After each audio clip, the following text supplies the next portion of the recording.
Welcome to icon news. నేను మీ పవన్ కృష్ణమూర్తి. కూటమి అధికారం రావడం ఖాయం. ఇది నేను చెప్పేది కాదు. సజ్జల రామకృష్ణారెడ్డి లాంటి వాళ్ళే చెప్తున్నారు. రూల్స్‌కి వ్యతిరేకంగా ఉండే వాళ్ళని కౌంటింగ్ ఏజెంట్లుగా పెట్టండి అంటే దౌర్జన్యాలకే వెళ్ళండి అని. అలాగే ఎగ్జామ్స్ రాసినటువంటి వాళ్ళు ప్రతి వాళ్ళు కూడా పాస్ అవుతామనే చెప్తారు. పాస్ అవుతామని చెప్తారు. ఫెయిల్ అవుతారని ఎవరు చెప్పరు అన్నట్టుగా చెప్పిన ఎగ్జాంపుల్ కూడా సరిపోయింది. సో, ఇవన్నీ జూసిన తర్వాత అసలు ఈ ఓటింగ్ సరళి గాని ఇదంతా రేపు ఎలాగో ఎగ్జిట్ పోల్స్ ఒస్తాయి. సో, ఎగ్జిట్ పోల్స్‌కి బిఫోర్ అసలు ఒక అనాలిసిస్ ఏంటి? మనకి జగన్మోహన్ రెడ్డి మీద ఇంత విముఖత రావడానికి కారణం ఏంటి? ఇంత స్థాయిలో ప్రతి ఒక్కళ్ళని ఎవరినడిగినా సరే ఎక్సెప్ట్ వైఎస్ఆర్‌సీపీ. ఇంకా మాట్లాడితే వైఎస్ఆర్‌సీపీ వాళ్ళు కూడా అంటే మరీ భారీ వ్యత్యాసం అయితే ఇవ్వట్లేదు సీట్ల దీంట్లో. ఖచ్చితంగా గౌరవప్రదమైనటువంటి సీట్లు మాకొస్తాయి. బానే వస్తాయి. కానీ కూటమి అధికారంలోకి రాబోతోంది అని వైఎస్ఆర్‌సీపీకి సంబంధించినటువంటి వాళ్ళు కూడా చెప్తున్నారు. 90-100 సీట్లయితే ఖచ్చితంగా కూటమికెళ్తున్నాయని వాళ్ళు కూడా చెప్పాల్సొస్తోంది. సో, ఎందుకు ఈ విముఖత అంటే వాళ్ళు చెప్పేటువంటిది ఏంటి?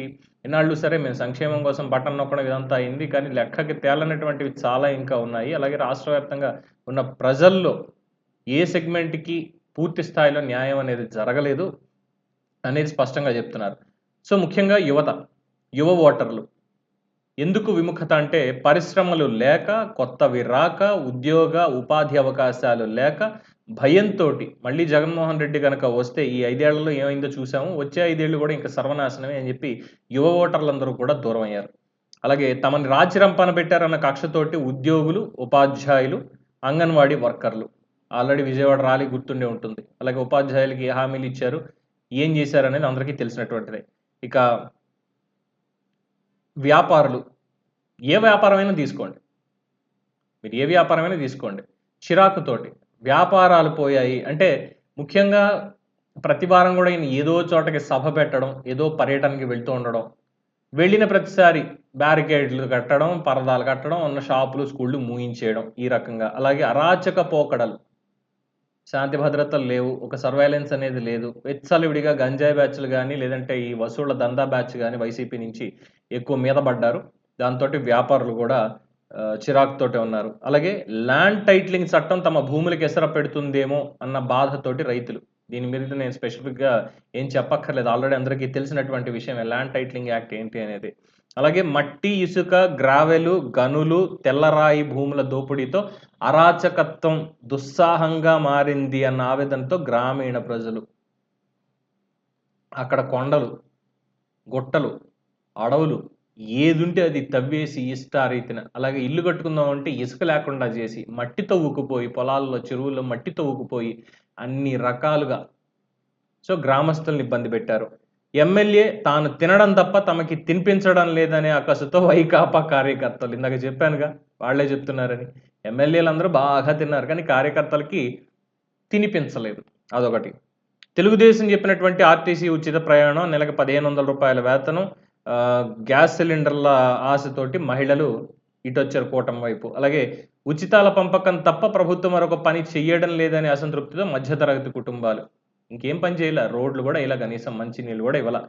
సామాజిక వర్గాల పరంగా వైశ్యులు, మాదిగలు, కాపులు, క్షత్రియులు, సగానికి పైగా ముస్లిం మైనారిటీలు. వీళ్ళందరూ కూడా సామాజిక వర్గాల పరంగా. కరెంటు బిల్లులు, మద్యం ధరలు భరించలేవన్న దాంతోటి పేద కుటుంబాలు.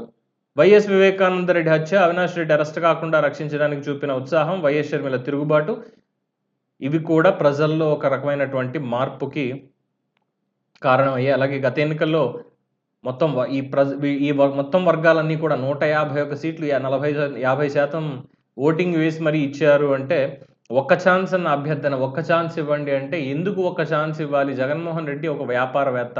సో, పరిశ్రమలతోటి మాట్లాడతాడు, తీసుకొస్తాడు అని నమ్మారు.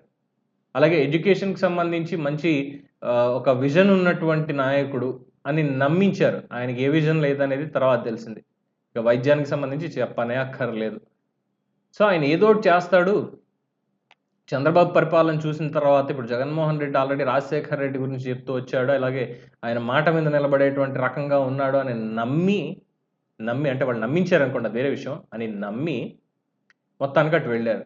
సో ఏది చెప్పాను కదా, చెప్పాడంటే చేస్తాడంతే అనేటువంటి స్లోగన్ కాస్త ఎలా అయిందంటే, కరెక్టే అబద్ధాలు ఏవైతే చెప్పాడో చంద్రబాబు నాయుడు ఏ పనులైతే చేస్తాడో అన్నాడో అవన్నీ ఈయన చేస్తూ, ఏవి ఆపేస్తాడు, కోసేస్తాడు, కూల్చేస్తాడు అని అన్ని అబద్ధాలు చెప్పాడు కదా ఆయనప్పుడు, అవన్నీ ఈయన చేస్తూ, ఈయన ఇచ్చినటువంటి హామీలు మాత్రం అమలు చేయకుండా, మళ్ళీ దానికి అబద్ధాల ముసుగు.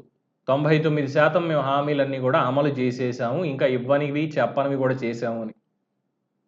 సో, ఇక మొత్తం అన్ని వర్గాలు కూడా జగన్మోహన్ రెడ్డికి దూరం అయ్యారు కుటుంబంతో సైతం. ప్రస్తుతానికి ఇక ఏంటంటే ఆయన మీద జాలి పడ్డం తప్ప చేయడానికి ఏమీ లేదు అంటున్నారు. చూద్దాం 4వ తారీఖు ఏ రిజల్ట్ వస్తుంది? అలాగే రేపు ఎగ్జిట్ పోల్స్‌లో ఎటువంటి ఫలితాలు రాబోతున్నాయి? ఫైనల్ కౌంటింగ్ 4వ తేదీన చూసుకుందాం.